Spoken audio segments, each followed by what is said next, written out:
Ok,សួស្តីទាំងអស់គ្នាបងប្អូនធ្លាប់មានអារម្មណ៍ថាខ្លួនឯងការគិតរបស់ខ្លួនឯងហេតុអ្វីពេលខ្លះយើងគិតថារឿងនឹងល្អហើយអ្នកខ្លះគិតថារឿងនោះមិនល្អយើងគិតថាល្អប៉ុន្តែអ្នកខ្លះគិតថារឿងនឹងមិនល្អមនុស្សដែលមានទស្សនៈផ្សេងគ្នាហើយក៏ធ្វើរឿងផ្សេងគ្នាក៏ព្រោះតែមនុស្សម្នាក់មានផ្នត់គំនិតរៀងៗខ្លួនខុសប្លែកពីគ្នាហើយផ្នត់គំនិតគឺជាអ្វីតាមពិតទៅផ្នត់គំនិតនឹងគឺជាការគិតរបស់បងប្អូនចំពោះរឿងអ្វីមួយឬក៏សកម្មភាពណាមួយមិនថាផ្នត់គំនិតនឹងចំពោះខ្លួនឯងឬក៏ផ្នត់គំនិតនឹងចំពោះអ្នកដទៃហើយផ្នត់គំនិតនឹងត្រូវបានបែងចែកជាពីរប្រភេទមនុស្សគឺមនុស្សដែលមានផ្នត់គំនិតមិនរីកចម្រើនឬក៏មនុស្សដែលមានផ្នត់គំនិតជាប់គាំងនិងទី2គឺមនុស្សដែលមានផ្នត់គំនិតរីកចម្រើនឬក៏មនុស្សដែលមានផ្នត់គំនិតបែបល្អយល់ឃើញចំពោះពិភពលោកមួយនេះមនុស្សដែលមានផ្នត់គំនិតជាប់គាំងពួកគាត់តែងតែគិតថារឿងអ្វីៗគឺមិនសូវជាល្អសម្រាប់គាត់នៅពេលដែលគាត់ជួបរឿងរ៉ាវណាមួយពួកគាត់តែងតែរអ៊ូរទាំហើយគិតថាវាមិនល្អអញ្ចេះមិនល្អអញ្ចោះគិតថាគាត់មិនមានសំណាងដូចគេកើតមកមិនបានល្អកើតក្នុងត្រកូលអ្នកក្រខ្សត់គិតថាខ្លួនឯងមិនមានអ្វីល្អសពបែបយ៉ាងគិតថាពិភពលោកនេះពិតជាអយុត្តិធម៌ណាស់សម្រាប់ពួកគាត់ប៉ុន្តែសម្រាប់មនុស្សដែលមានផ្នត់គំនិតជោគជ័យឬក៏មានផ្នត់គំនិតបែបរីកចម្រើនពួកគាត់តែងតែយល់ថាពួកគាត់កើតមកជាមនុស្សម្នាក់ហេតុអ្វីត្រូវទៅចិត្តនឹងវាសនាអ្នកដទៃអាចធ្វើការងារណាបានគាត់ក៏អាចធ្វើការងារនោះបានដូចគ្នាទោះបីជាពួកគាត់រងថ្ងៃគាត់អាចជាអ្នកក្រខ្សត់ឬក៏ជាមនុស្សដែលមិនមានអ្វីគ្រប់យ៉ាងប៉ុន្តែគាត់ពេញចិត្តនៅអ្វីដែលគាត់បានធ្វើអ្វីដែលគាត់មានហើយគាត់តែងតែសង្ឃឹមថានៅថ្ងៃណាមួយគាត់នឹងមានបានគាត់នឹងរស់នៅសន្តិសុខស្រួលដោយគេរីឯងឬក៏คล้ายទៅជាមនុស្សម្នាក់ដែលល្បីសរសើរនេះហើយគឺជាឥទ្ធិពលរបស់ផ្នត់គំនិតតាមក៏ពិតទៅផ្នត់គំនិតនេះគឺវាមានសារៈសំខាន់មែនទែនសម្រាប់បងប្អូន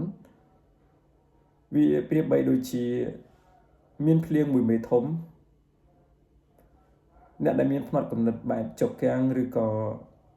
មិនរីកចម្រើនតែងតែរអ៊ូរទាំថាថ្ងៃនេះហេតុអ្វីភ្លៀងខ្លាំងម្ល៉េះរកតែចេញដើរទៅណាមិនរួចចង់ធ្វើរឿងឲ្យសប្បាយមិនក៏មិនកើតប៉ុន្តែសម្រាប់បងប្អូនមិនតែងសង្កេតមើលទេថាហេតុអ្វីនៅពេលដែលមានភ្លៀងធ្លាក់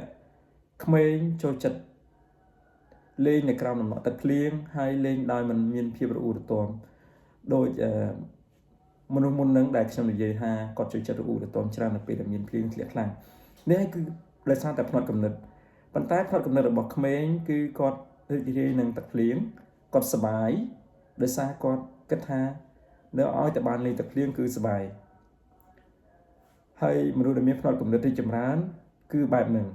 គិតថានៅពេលដែលមានភ្លៀងធ្លាក់ពួកគាត់សង្ឃឹមថាឆ្នាំនេះឬក៏ខែនេះច្បាស់ជាមានទឹកបរិបូរណ៍សម្រាប់គាត់ធ្វើស្រែចម្ការអញ្ចឹងគ្រាន់តែរឿងមួយប៉ុន្តែបែរជាមានគំនិតពីរផ្សេងពីគ្នាម្នាក់គិតថាមិនល្អហើយម្នាក់ទៀតគិតថាមានប្រយោជន៍មែនទែនសម្រាប់គាត់នេះហើយគឺជាផ្នត់គំនិតអញ្ចឹងប្រសិនបើបងប្អូនមានផ្នត់គំនិតឬក៏ទស្សនៈការយកឃើញចំពោះនរណាម្នាក់ចំពោះដៃគូណាម្នាក់ដែលអ្នកទាំងអស់គ្នាគិតថាមិនល្អមិនមែនដោយសារអ្នកដែលបងប្អូនមើលហ្នឹងមិនមែនជាមនុស្សដែលមិនល្អទេពីព្រោះតែបងប្អូនមានផ្នត់គំនិតចំពោះពួកគាត់មិនល្អរួចទៅហើយអញ្ចឹងហើយដើម្បីឲ្យ ការផ្លាស់ប្ដូរនៅអរិយាប័ត្ររបស់បងចំពោះពួកគាត់បងប្អូនអាចផ្លាស់ប្ដូរផ្នត់គំនិតអំពីការយល់ឃើញរបស់បងចំពោះអ្នកដែលបងត្រូវសម្លឹងមើលនិយាយរួមទៅផ្នត់គំនិតនេះគឺវាអាចផ្លាស់ប្ដូរជីវិតរបស់យើងប្រសិនបើយើងចេះគ្រប់គ្រងវាបានល្អហើយយើងធ្វើអ្វីដែលយើងគិតថាមានប្រយោជន៍ឬក៏ការយល់ឃើញរបស់យើង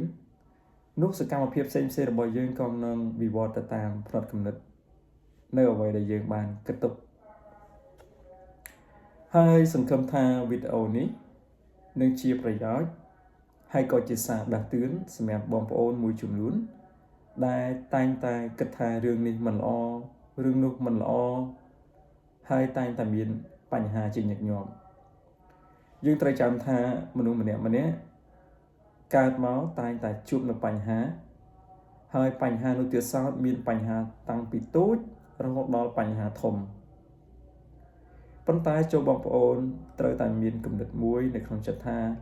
អ្វីៗទាំងឡាយវាសុទ្ធតែមានរឿងហេតុរបស់វាហើយរឿងហេតុទាំងអស់នោះគឺផ្ដើមចេញអំពីចិត្តគំនិតរបស់បងប្អូនចំពោះរឿងទាំងឡាយនោះហើយបញ្ហាទាំងឡាយវាអាចនឹងដោះស្រាយបានឬមិនអាចដោះស្រាយបានគឺវាអាស្រ័យទៅតាមរឿងនីមួយៗរបស់វានិងពេលវេលាប្រៀបបីដូចជាយើងរងចាំនរណាម្នាក់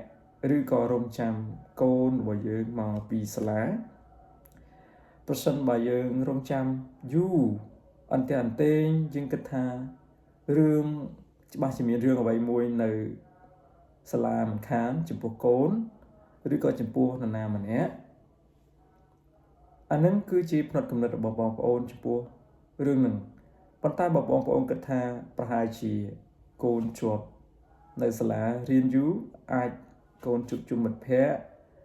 ពិភាក្សាគ្នាអំពីមេរៀននោះនឹងធ្វើឲ្យអារម្មណ៍របស់បងប្អូននឹងសប្បាយចិត្តទៅតាមនោះវិញអញ្ចឹងផ្នត់គំនិតនេះគឺវាជាឥទ្ធិពលយ៉ាងខ្លាំងទៅលើសកម្មភាពនិងអារម្មណ៍របស់បងប្អូនចំពោះហេតុការណ៍ឬក៏ចំពោះរឿងរ៉ាវណាមួយហើយខ្ញុំលើកយកមេរៀនឬក៏ចំណុចមួយនេះមកនិយាយក៏ជាសារដាស់តឿនសម្រាប់ខ្លួនឯងក៏ជាសារដាស់តឿនមួយសម្រាប់ដល់កូនឬក៏ចៅរបស់ខ្ញុំជំនាន់ក្រោយចង់ឲ្យពួកគាត់យល់ថាផ្នត់គំនិតរបស់យើងម្នាក់គឺជាឥទ្ធិពលឬប្រៀបបីដូចជាអាវុធមួយនៅក្នុងចិត្តដែលសំលៀងយ៉ាងមុតហើយប្រើសម្រាប់ថាតើយើងគួរចិត្ត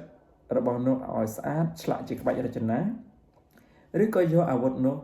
ទៅកាប់ចិញ្ច្រាំទៅលើរឿងអ្វីមួយឲ្យខ្ទេចនេះហើយគឺជារឿងដ៏សំខាន់ដែលយើងត្រូវតែផ្លាស់ប្ដូរចំពោះការគិតរបស់យើងចំពោះពិភពលោកនេះឬក៏ចំពោះខ្លួនឯងហើយសង្ឃឹមថាវីដេអូនេះនឹងជាប្រយោជន៍មួយដ៏សំខាន់សម្រាប់យើងទាំងអស់គ្នាហើយកុំភ្លេចណាជួយចុច like subscribe និងជួយ comment ពាក្យល្អៗមួយចំនួនហើយបើសិនមកមានគំនិតគិតថាវីដេអូរបស់ខ្ញុំមិនសូវជាល្អសូមជួយ comment ផងថាតើមានចំណុចខ្វះខាតត្រង់ណាពីព្រោះអីវីដេអូនេះខ្ញុំធ្វើឡើងគឺសម្រាប់ទុកជាឯកសារនិងសម្រាប់ជាសារដាស់តឿនសម្រាប់ខ្លួនឯងទេហើយសង្ឃឹមថាបងប្អូនក៏ជានឹងចូលចិត្តនៅវីដេអូនេះផងដែរហើយជួបគ្នានៅវីដេអូផ្សេងទៀតដែលខ្ញុំនឹងលើកយកមកនិយាយអំពីជីវិតថាតើជីវិតរបស់យើងគួរតែធ្វើយ៉ាងណាឲ្យកាន់តែល្អប្រសើរហើយជីវិតរបស់យើងត្រូវរស់បែបនេះឬក៏យ៉ាងណាគួរតែធ្វើយ៉ាងម៉េចឲ្យវាកាន់តែរីកចម្រើនដើម្បីជាប្រយោជន៍សម្រាប់សង្គមជាតិជាពិសេសគឺសម្រាប់គ្រួសារខ្លួនឯងដើម្បីជាប្រយោជន៍សម្រាប់ប្រទេសជាតិទាំងមូលឲ្យកាន់តែសម្បូរដោយធនធានមនុស្សជាក្រុមមនុស្សដែលសម្បូរដោយប្រាជ្ញាស្មារតីដែលអាចជួយសង្គមជាតិកុំឲ្យមានបញ្ហាច្រើនកាត់បន្ថយនៅរឿងរ៉ាវទាំងឡាយដែលមិនល្អបាទសូមអរគុណ